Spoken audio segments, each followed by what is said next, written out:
difference between being at school and being at work. When we're at school, we just want to fit in. And when we're at work, we do everything we can to try and stand out. Like, what's our unique selling point? What's my point of difference? I'm a speaking coach who doesn't teach people how to speak. What I do is help people to reconnect with who they really are. Because what I've found is that the two go hand in hand. The biggest question I get asked is, what does it take to become a really good speaker? And it is... The ABCDs are YouTube's core best practices. And the first one is A for attention. We know this story arc, don't we? Where we like build up to a kind of climax and then we come to some sort of resolution at the end. And that is outdated. Do you know how long it takes for somebody to decide whether they're going to listen to you or not?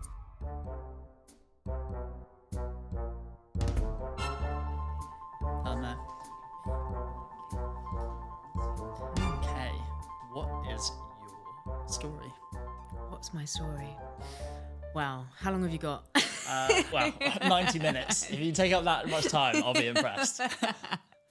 Well, how I introduce myself is a communications coach. So I work with brands and people, helping them to really own the power of their story and authentically express that through effective communication. Wow. Okay. What sort of brands have you worked with? All sorts of brands, actually. I've worked, obviously Google, because that is another job that I have. However, I've worked with, Interflora being one of them, about to do some work with Deloitte. So lots of different, not like keeping to one category. The classic crossover of Interflora and Deloitte, of course. One obviously led to the other. Yeah, right. Exactly. But before we dive into your work, you've got a very interesting name. K Munday. Do you think it rolls off the tongue? I mean, obviously it rhymes. So that's about as good as it gets. AJ and K Munday. There you go. We should start a rap group or something. Meant to happen. You changed your name.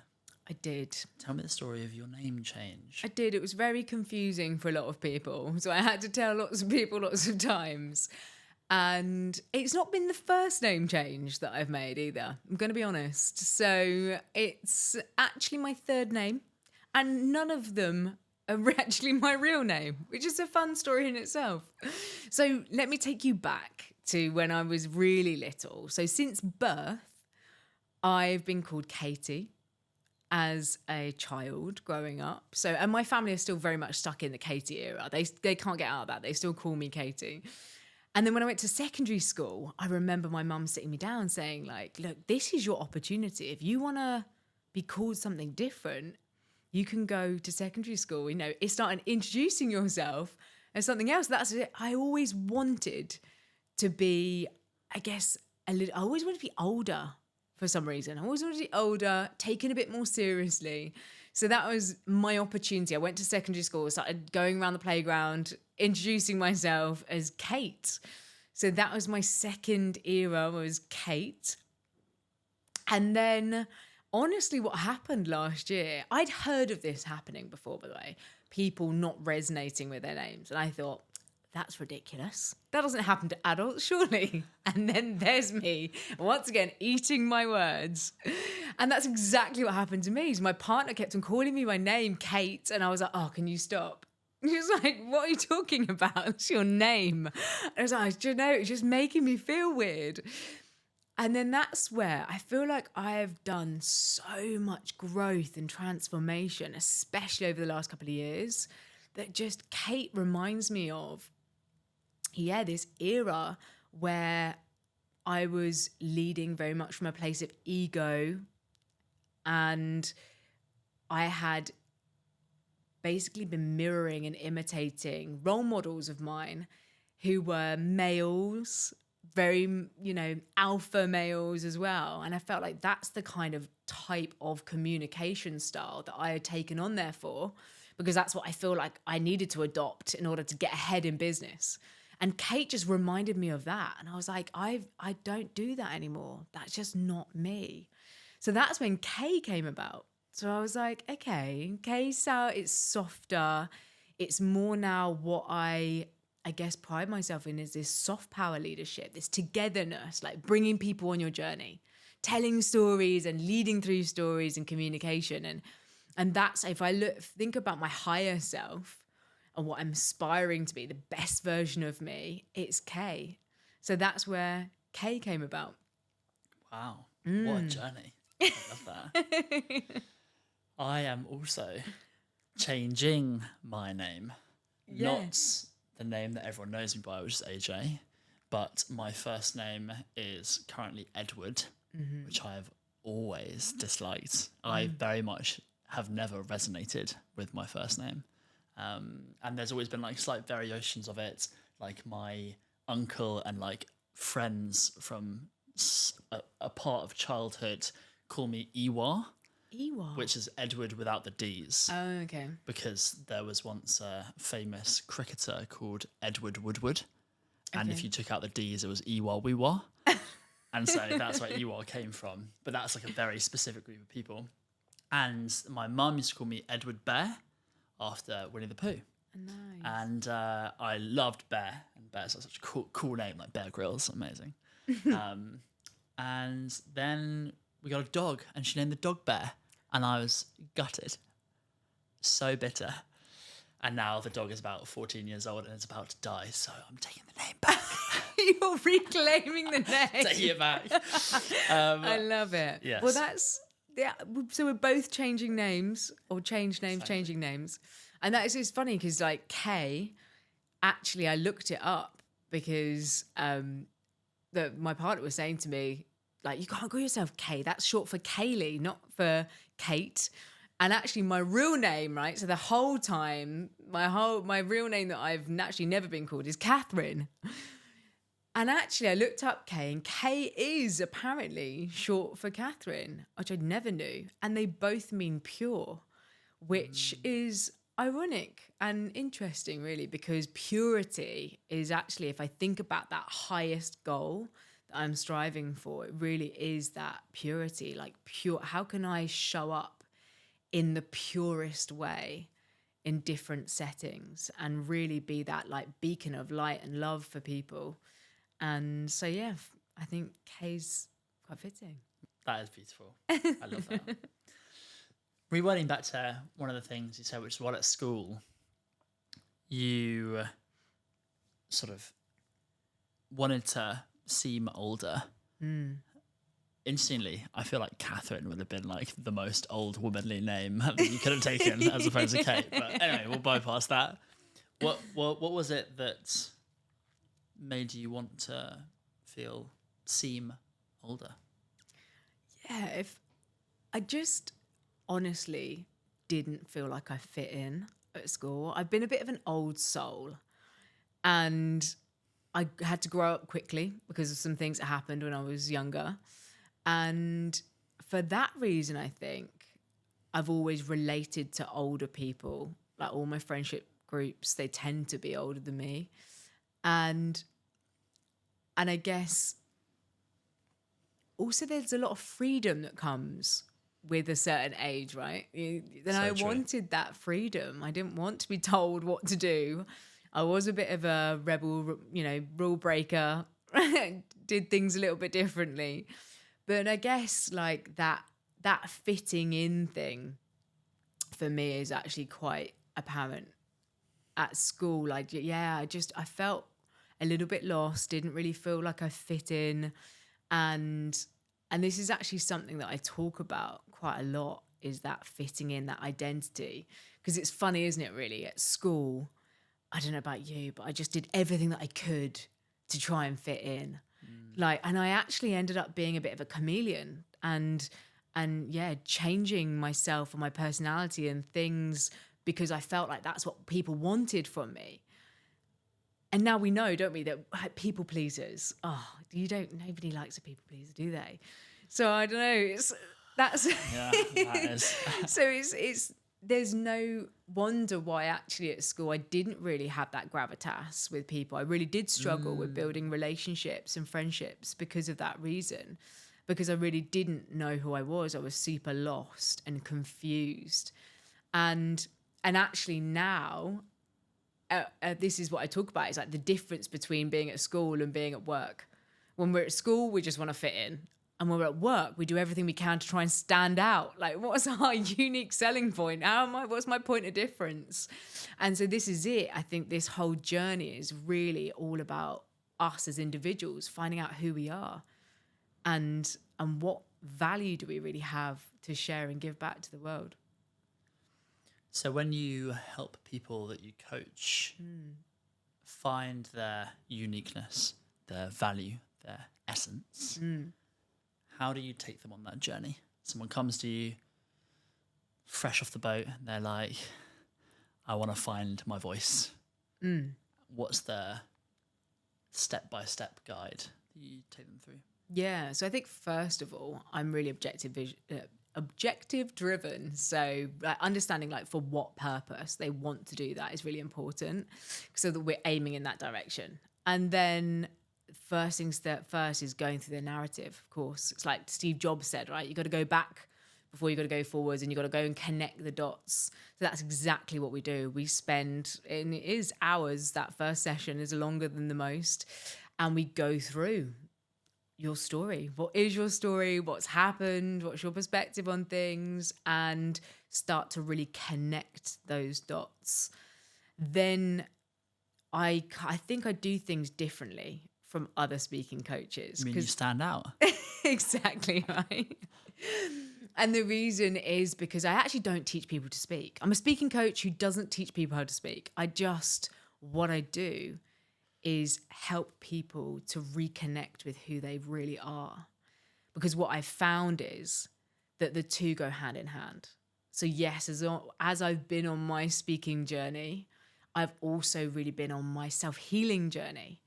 And ultimately, the biggest question I get asked is, what does it take to become a really good speaker? And it is knowing self.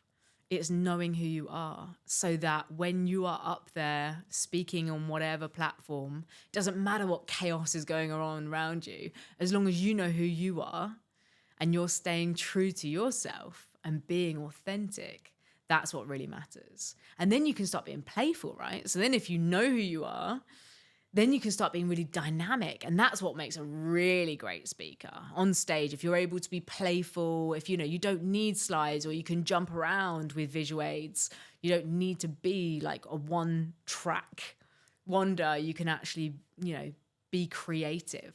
And that is when you take things to the next level. So the process, going back to your question, is really getting to understand that.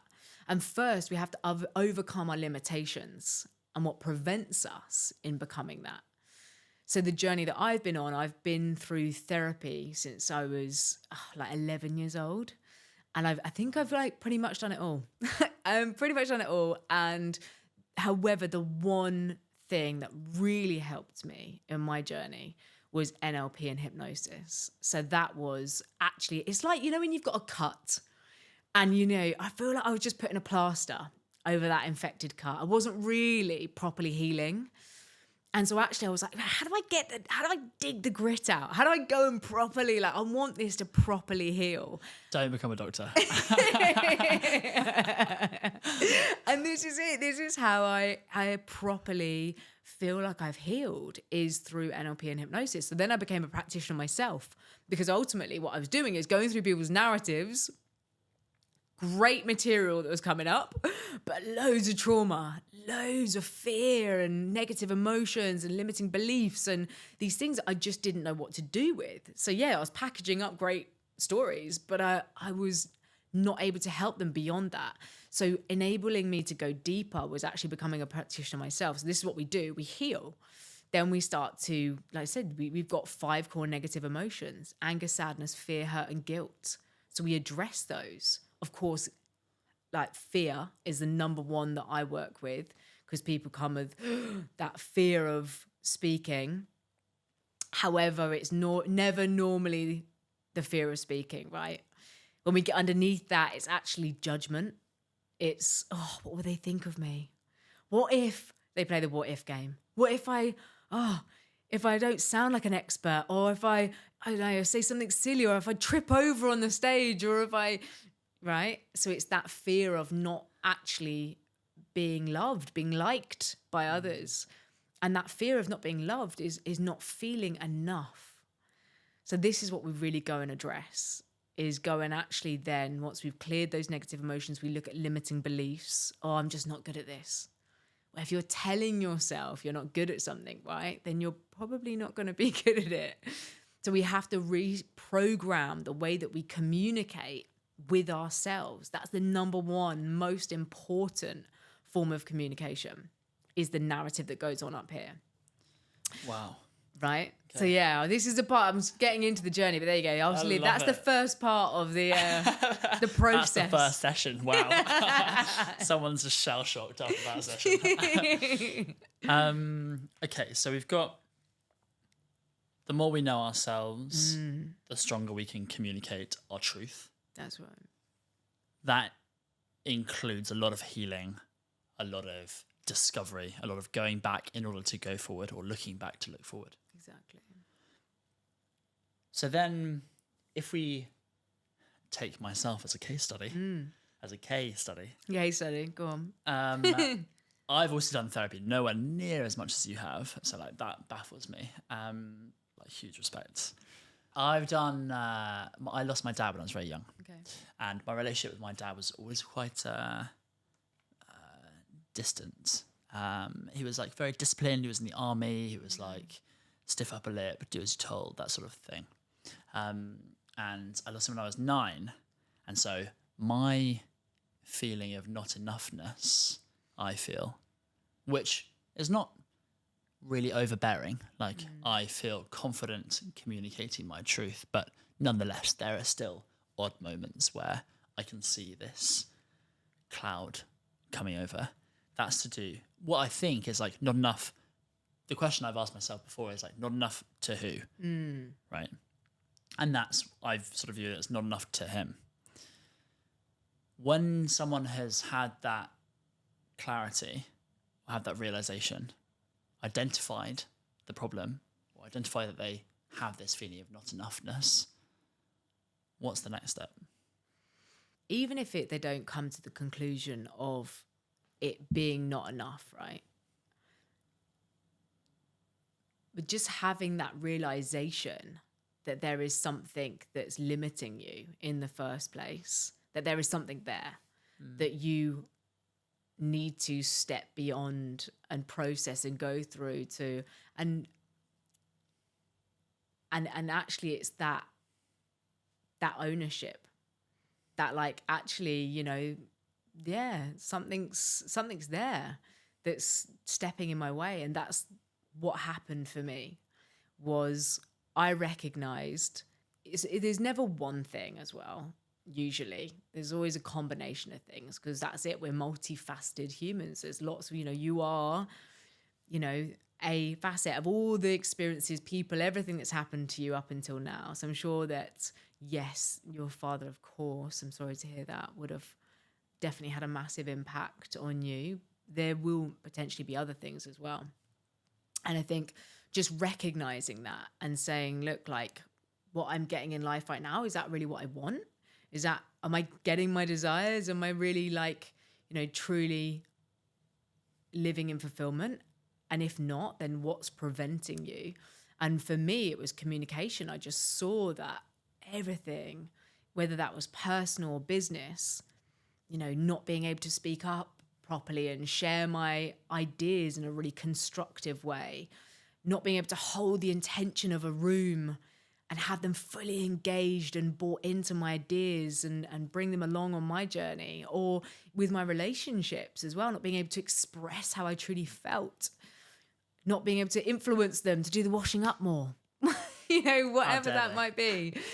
I recognized it was communication. And then when I looked at all of, the best leaders, men and women that there are out there in business that I aspire to be like, it's communication. They're all fantastic communicators. And ultimately, communication is at the bedrock of society. It really is. So getting that right, if you can get that right, you are going to be successful. So this is why, first of all, was that ownership. And that's my tagline, is just own it. It's that ownership, right? I need some help. This is not working for me.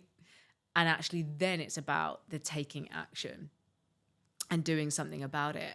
So I think if anybody comes to me and they firstly acknowledge that there is something that they want to change, I think that's the most important thing. I'm not out there to go and help people, make that decision for themselves. The people that I work with already recognize that. They want to take that ownership for themselves.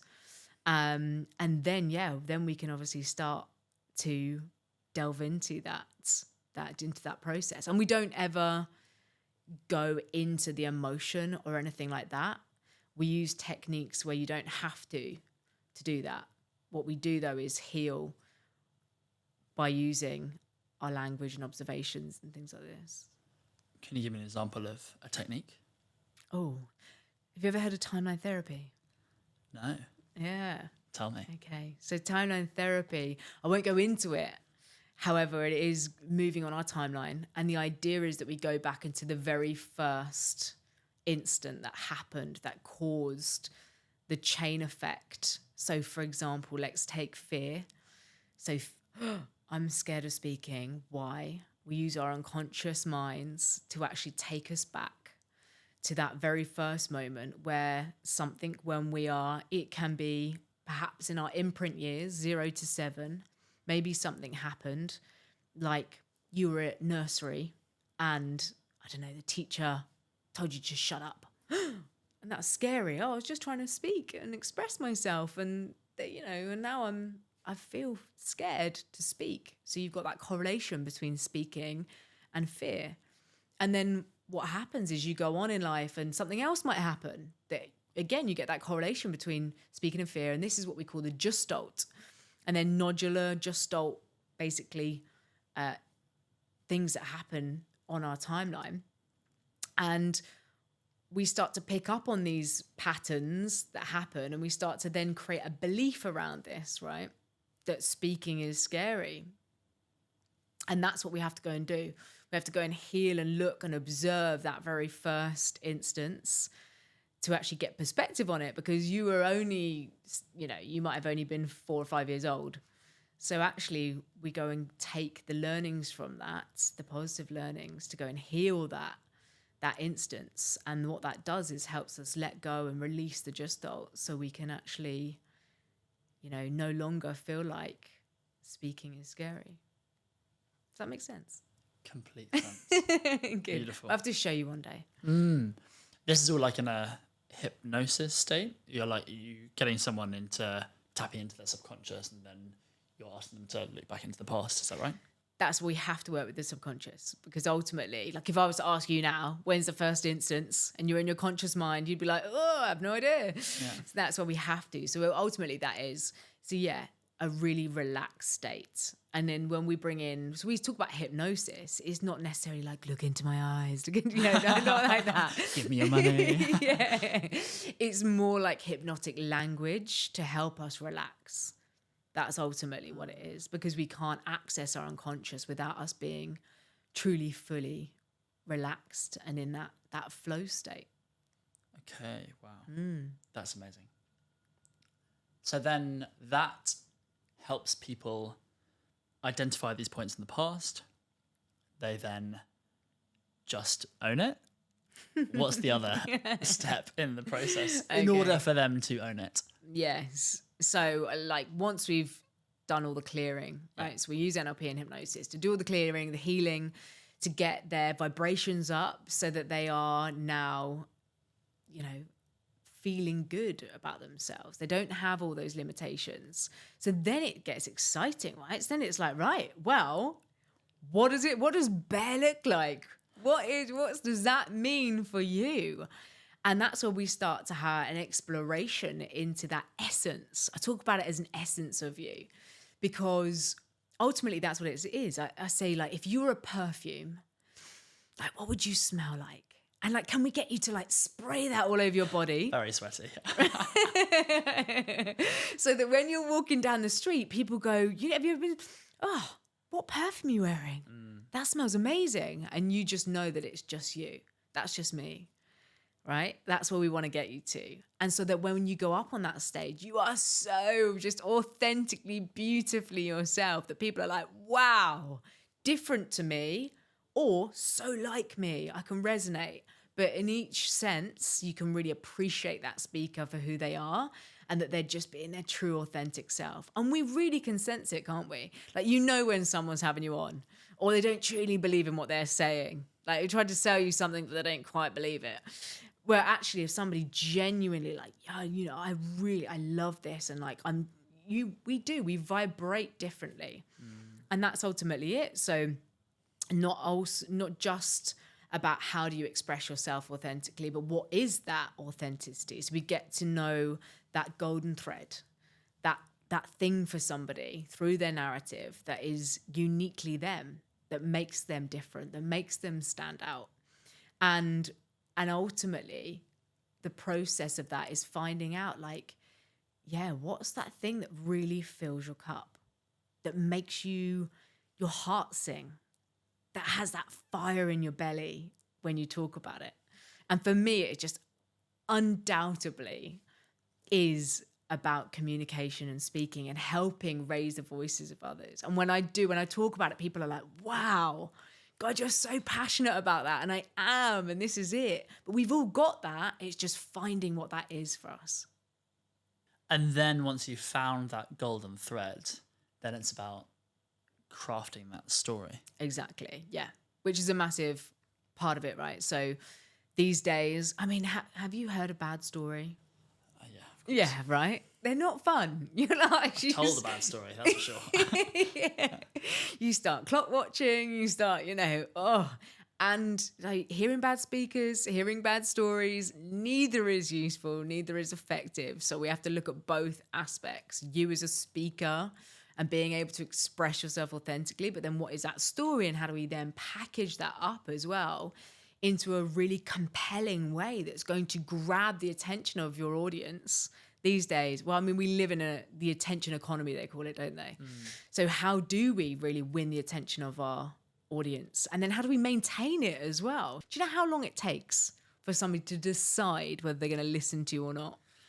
I've watched all of your content, so I know exactly how long it takes. But why don't you tell them? Working for YouTube, right? It's the reason why the skip button is where it is at 6 seconds, because that first 5 seconds are critical.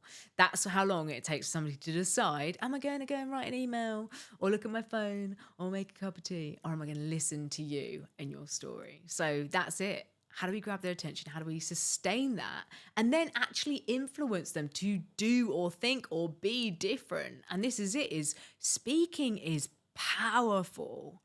Like, we have the chance to change someone's life, to shift paradigms when we speak.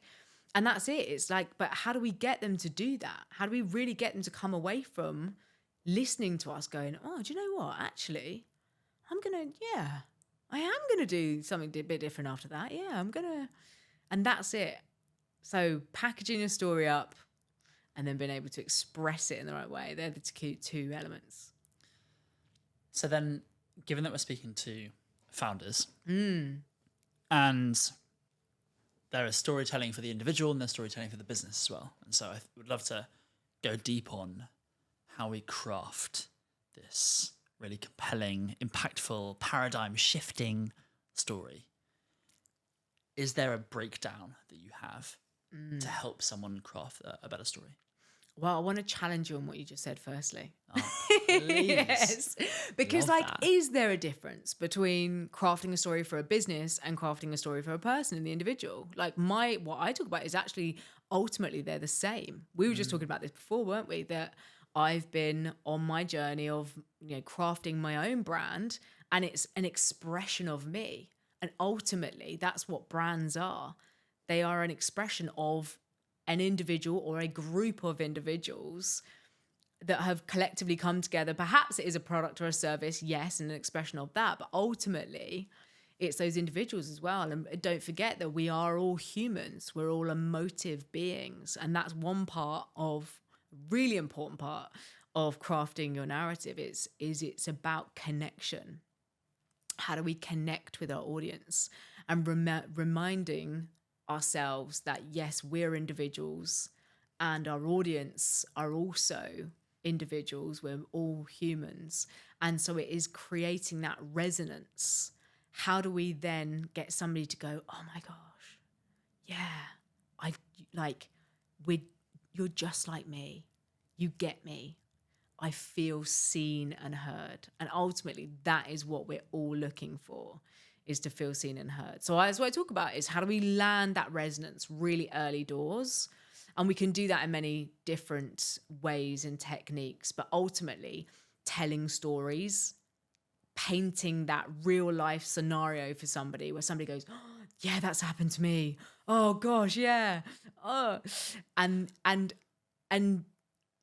pain to pleasure, that transformation is another thing that we need to address in that story. It's like, speaking was my number one fear.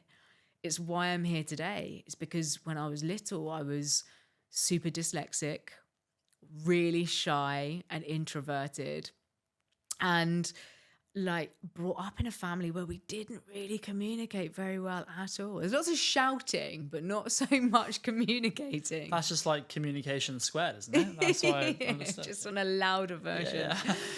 And that's it. And when I start telling my story on stage, mostly after what people come up to me and say is, I'm dyslexic too, or I'm an introverted extrovert.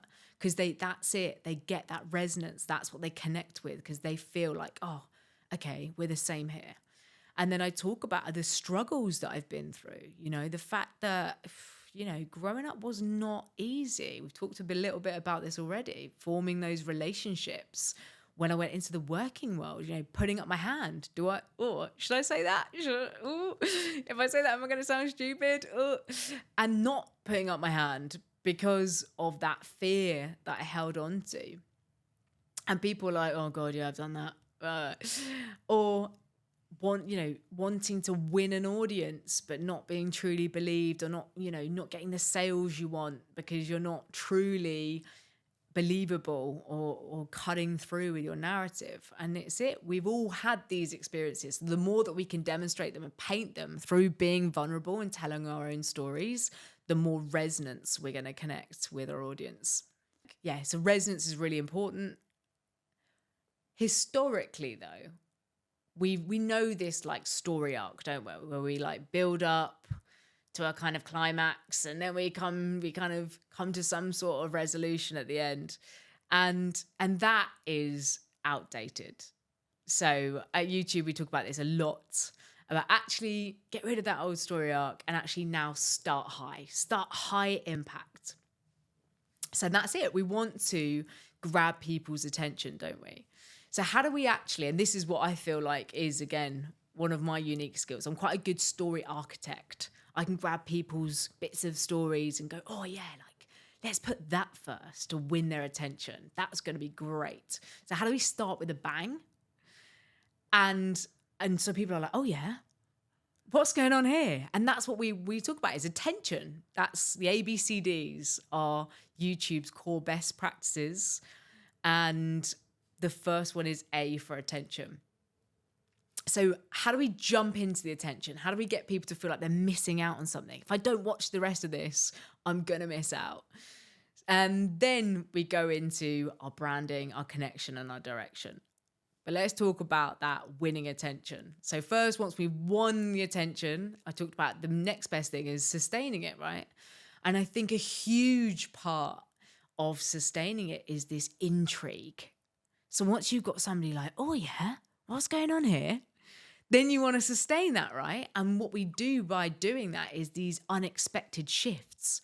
We kind of take them on this narrative, but then give them things that they might not, those like, oh, didn't expect that to happen. Oh, you were here for this, but actually you want to know about this. Yeah. And someone's like, whoa, I didn't know I wanted to know about that as well. And it's it. And this is why I think series, anybody who's out there that loves a good series, TV series, this is why, because they do that, don't they? They start, grab your attention. They might introduce a few characters, something happens, then they leave you on a cliffhanger and you're like, oh, got to watch the next one. Then you're like 5 hours deep. You should have gone to bed hours ago. And you're like, how am I still watching this? And it's because they're really good at doing that, keeping you intrigued as to what's coming next. And it's open loops. So what they do is they open a loop and then they kind of drip feed you bits of information, but they don't give you everything at once. Like, don't give all your secrets away at once. Drip feed them, keep the audience attentive. And it's because people want to close loops. We want a resolution, don't we? We all want to find out what happens in the end. And that's it. So drip feed them information. And then, of course, when you're ready to close off that loop at the end, then finally do. Then give them direction. So that's what we talk about. The D in ABCDs YouTube is all about direction. Oh no, we've missed out B and C. Can we, in you've got attention, we've got their attention. Yes. We know about like keeping the attention, opening the loops and maybe not quite closing them and planning that architecture. B, branding. Branding, let's talk about branding, of course. So knowing your golden thread, right? Knowing what you stand for.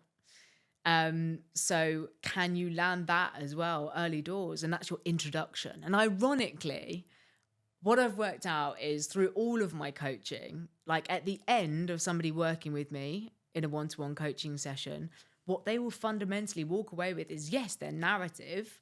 And for a speaker that I might work with potentially, we'll craft the 90-minute, the 60-minute, the keynote speech, whatever. But ultimately, everybody, whether that is a speaker or somebody who's looking to, go and tell their story on social media or whatever platform that is, it's all about that introduction. Because isn't that the hardest thing? To tell your introduction in a clean, concise way where somebody really gets you, a bit about you, what you're about.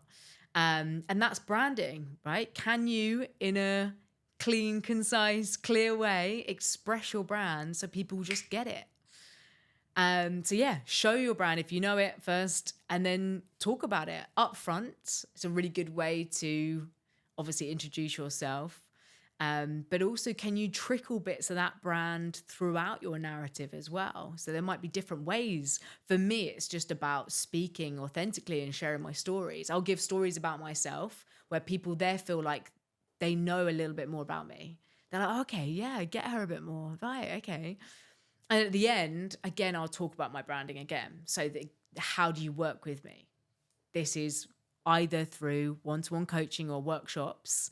And the best way to approach me is to drop me a message through my website, come and drop me a direct message on social medias as well. Links in the description. And also that's your direction, right? So you're giving people, you're talking about your brand, but you're also giving them some direction. So off the back of this narrative that I've just told you, this is actually what I want you to go and do with this. So again, for myself, a lot of the stories I talk about is like that taking ownership. And the end will be like, take ownership by coming and working with me and doing this for yourself. Let's go and figure out what your brand is. And yeah, let's craft your story. Very powerful. Attention, grab their attention, open loops, branding, include that golden thread, the connection piece. Is that what you mean by you keep on mentioning more stories which show more parts of yourself? And then the direction is sort of like call to action sort of thing. That's it. Spot on. Okay. I did jump around a bit there. No, I got it. So it was perfect. I'll have to get his permission to see if this is all right to use. But Okay, actually, amazing. I think using one of my clients as a good example might be a good way to go about this. So he is a senior director in an IT firm who I'd met many years ago, and he came back to me and said, actually, I think you'll be able to help me. I've got a side business, a passive income that I want to, or brand that I want to set up. Can you help me craft the narrative for this? So okay, definitely. Let's talk about it. And this is it, isn't it? I always feel like the best stories are the ones where like they come out of nowhere and are just completely unexpected. And this was one of those. So he's an IT director, but in his spare time, what he loves is holistic plants, right? What is a holistic plant? They are plants, all types of different plants, which have properties that are healing properties. So all plants have different healing properties for different reasons. And there are many different ways that they can heal you, whether that's psychological, physiological, whatever. So Gotcha. we went through this whole process of understanding this brand and a part of him and why it is so compelling for him. And again, it was a part of his story. He was brought up on a farm and loved nature and plants, and was always at Chelsea Flower Show and all of these different aspects to his story. So he's obviously got a wealth of knowledge about plants, and this is really where it's come from. And he also recognizes that in the industry that he's in, people working long hours in offices, they are highly stressed. And ultimately, he came to realize through his research that actually just having a plant on your desk can increase your productivity by 20%, right? I was like, wow, tell Google this. And Google are very good at putting plants on people's desks. He did tell Google this, and now Google's a forest. Yes. And so this was it. And we started to then delve into, okay, so what does that mean? Like, why is this important though? So why should people really care about this? And fundamentally, it's like, well, on a grand scheme is that technology is almost taken over a little bit in a way right now. We're in a bit of a position where people are losing sight and touch with the outside world because they're so immersed in their computers, in their phones, so actually what he's doing is it's a much bigger mission. It's reconnecting people with nature and how important that is. And then on a local level, why is that really important? Well, because of connection, because of mental health issues, because of, how many people do you know now that are struggling to communicate with one another because lockdown happened? How many people do you know when you go to a restaurant, they're on their phones, they're not speaking to each other because of these things? And actually, like, what getting out in nature can do to actually heal us is amazing, and it can reform those connections and that communication. But what he's doing is doing it the other way around. He's bringing the nature into working environments. Or gift giving was another aspect to his business. It was like, now lots of people are not drinking, they're vegetarians, whatever. What do you buy for them as a gift? This is what people think about me nowadays. They're like, I can't bring you a bottle of wine, I can't bring you chocolates, I can't bring, what do I bring? I'm even speaking to my friends because I have been gifted all of these plants. Exactly. So then why not go a little bit deeper and actually like think about, okay, so what is my friend going through at the moment? What's meaningful to them? Is it culture? Is it color or whatever? So actually we started talking about these gifted plants is his brand, and that's kind of where it all came from, is understanding that universal problem, understanding the local problem, understanding then the narrative that fits in, and then using, obviously he's the founder of the company, so he's the spokesperson who's going to be getting up on stages and speaking about this. So really getting his narrative tight was really important, is to like, why did you set up this company? What's it here for? And it goes back to Simon Sinek, right? This golden circle of the why, the what, and the how. Yeah. But I go beyond the Simon Sinek because I'm like, why is nice, but so what? Like, why does that matter to me? Because it's like, oh, okay, I want to heal the world. Great. So does lots of people want to heal the world. But why is that important for me? Like, bring it to my table. Make it really relevant for me so that I'm really bought into your mission as well. When you say so what for me, as in me why being should I care? The customer. Right. The person who is absorbing the story. Yeah. Got you. Okay. Wow. You also said, tying it back round as well to the first thing we mentioned, you've said in the past that stories can be our medicine. Can you expand on that? What does that mean? Yeah, they are super powerful, right? And have helped heal me. Like, being truthful, speaking saved my life. There was a point where, honestly, if I had not learned how to find my voice and share my stories of what was going on for me, I wouldn't be here. I really, really would not be here.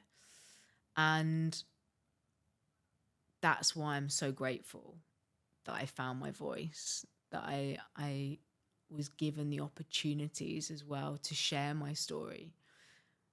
In therapy is where, of course, it started, talk therapy, and getting help that way. And now I get to use those stories. Now I've healed myself from those stories. I get to use those stories to help others. So I am very passionate about mental health. And I was doing a talk on mental health, and I brought some friends of mine into the audience for like some support. And afterwards, and I spoke about this, right, about like how powerful stories are and how they've helped me and how much of a dark place I was in and that process that I went through, and I got help, and how incredible that journey's been. And at the end of doing this talk and telling those stories, one of my friends came up to me and took me aside. And he said, like, wow. He was like, thank you so much. He was like, I have been in such a dark place. And I really honestly didn't know what was going to happen next. And I was having really dark, serious thoughts. And he said, now that I've heard your story, I'm going to go and get some help. And I was like, whoa, it still gives me goosebumps. I had no idea, by the way, this is one of my friends. And I was like, what? And that stuck with me, because it was like, this is why you're doing what you do. This is why you've got to go out and tell your stories. And ultimately, like, it's not about me going and telling my stories. Like, I'm just a vessel, really. And the important bit is, if I can go out there and authentically share my stories, if it can help just at least one person like that's good enough for me. That's what it's about. And the reality is, in the past year and a half, I've lost 2 of my friends through suicide. And I'm gutted that we just didn't get that opportunity to speak, that they didn't feel like that they could share their stories.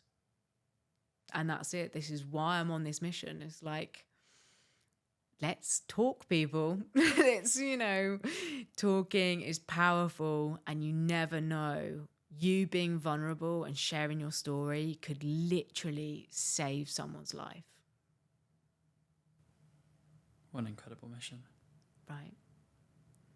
Which also ties into my mission, which is all around helping people better connect. And if you, as you said, like, if you don't know what's going on in someone's life, well, if they haven't found their voice with that challenge, then like, you just don't know, do you?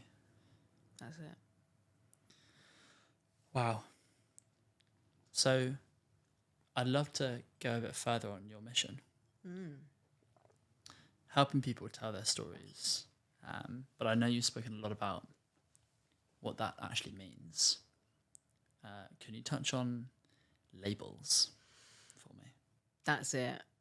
Ultimately, when I really look at why I'm doing what I do, it's to eradicate labels and judgment, which are ultimately one and the same, right? When we're labeling, we're judging. And because to realize that we are far too complex for any label. We go way beyond that. And yes, labels are useful in some senses. I actually only condone labels when identifying emotions. Then they're really helpful. then I'm like, so what is the emotion that was there? And then giving it a label helps us then work with that, because then I'm able to actually heal that. Other than that, I don't think that helpful. Think about when labels are used, really in like schooling systems, in healthcare and in workplaces. And why are they used? Because it's cheaper to think of you as one as many. If I was to treat you on an individual basis, it then becomes expensive.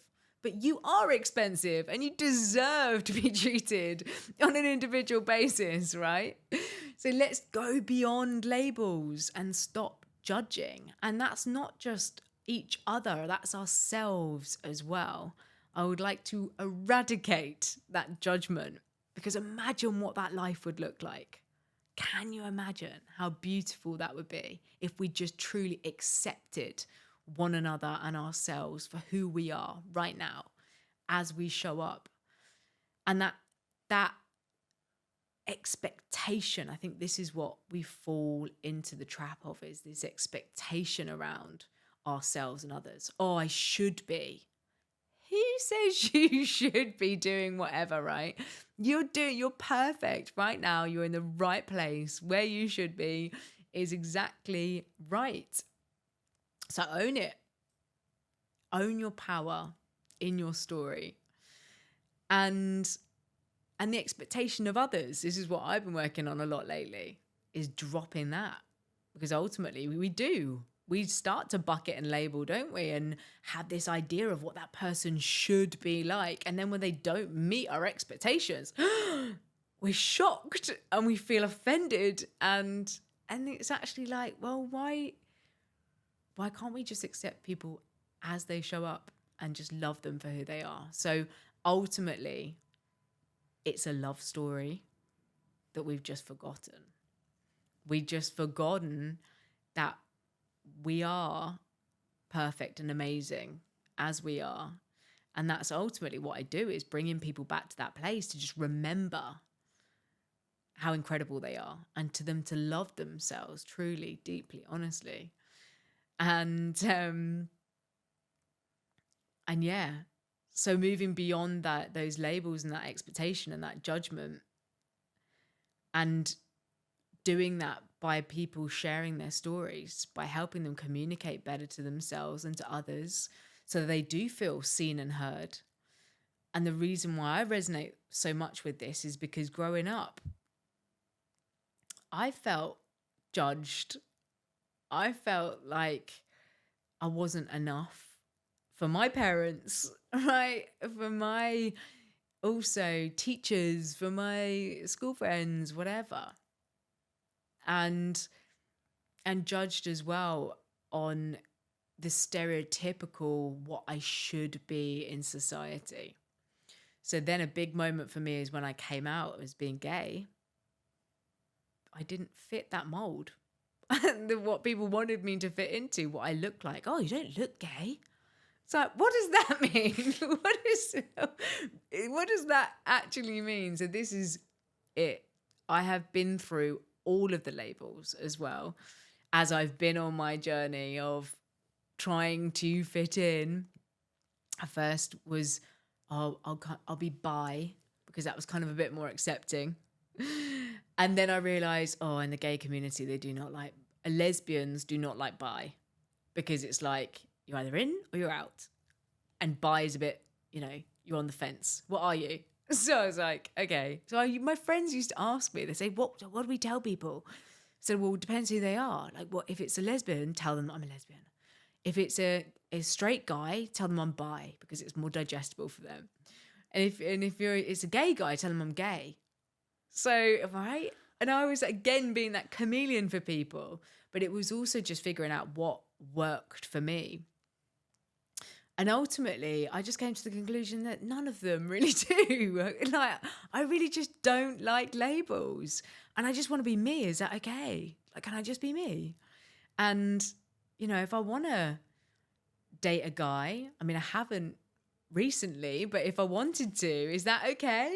Or if I want to date a woman or whatever that is, that should surely, as long as I'm happy and healthy and helping others and loving and kind, They're more important things, surely. So, yes, please, can we move beyond labels and judgment of each other and ourselves? Just truly accept ourselves as we are, authentically, live in our truth, do the things that light us up, that fill our cup, that make our hearts sing.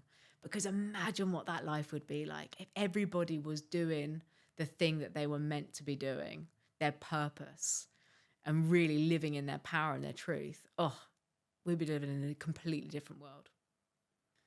This has been amazing. I have loved listening to all of your stories and your mission and your journey. I've got a tough question for you for the end. Go on. Love a tough question. I'm going to push the level of vulnerability and authenticity here. Go on. Where do you feel you're currently still judging yourself? Oh, that is a good question.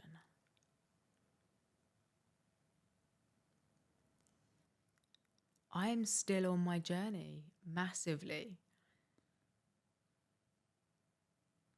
And I want to be the best version of myself. So I really am constantly looking at,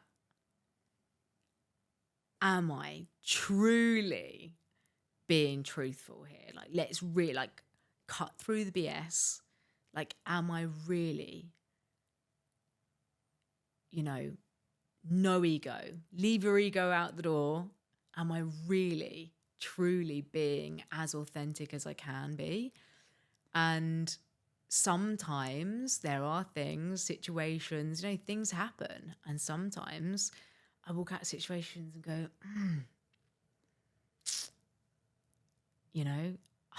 wish I could have just been a bit more, like this. And actually that in itself is sometimes not constructive. It's just letting go and accepting that that happened. It's not a failure. It's a learning. And it's fine. I showed up in that way because in that moment, that was right for me. And it was authentic in a way, right? Because that's where I was at in life. So sometimes I'm a bit hard on myself because I want to be so passionately the best and help and serve. And sometimes I could actually just be a little bit kinder to myself. I could just, look back and go, that's okay. You did a great job. It's okay. And just love myself a little bit more. Do you mind me pressing you, saying when was the last time you were hard on yourself? You could have been kinder. Oh, last night? On the way here? So I was getting all teary then, and then I was like, yeah, no, I mean, yes, I am hard on myself. I am. I think that's the way that I was brought up. It was if we fell over as kids, my mum would walk off. It was get up. What are you doing? Don't moan. So I'm grateful for that, though, because that's been a driver for me. And as long as I use that in a positive way to keep the momentum and drive, that's good. But it's recognizing, it's the shadow, the light and the dark, right? It's recognizing when that's not helpful. And all you're doing is you're beating yourself up, and it's not a positive state. And that's what I aim to remain in, is a positive state. So, yes, ultimately too frequently is perhaps the answer to your question, though. But I massively appreciate you coming and being so honest and sharing so much more than I could have ever anticipated. So I really appreciate it. And it's been a beautiful mix of practical and colourful with a mixture of stories and steps. So thank you so much. Thank you so much.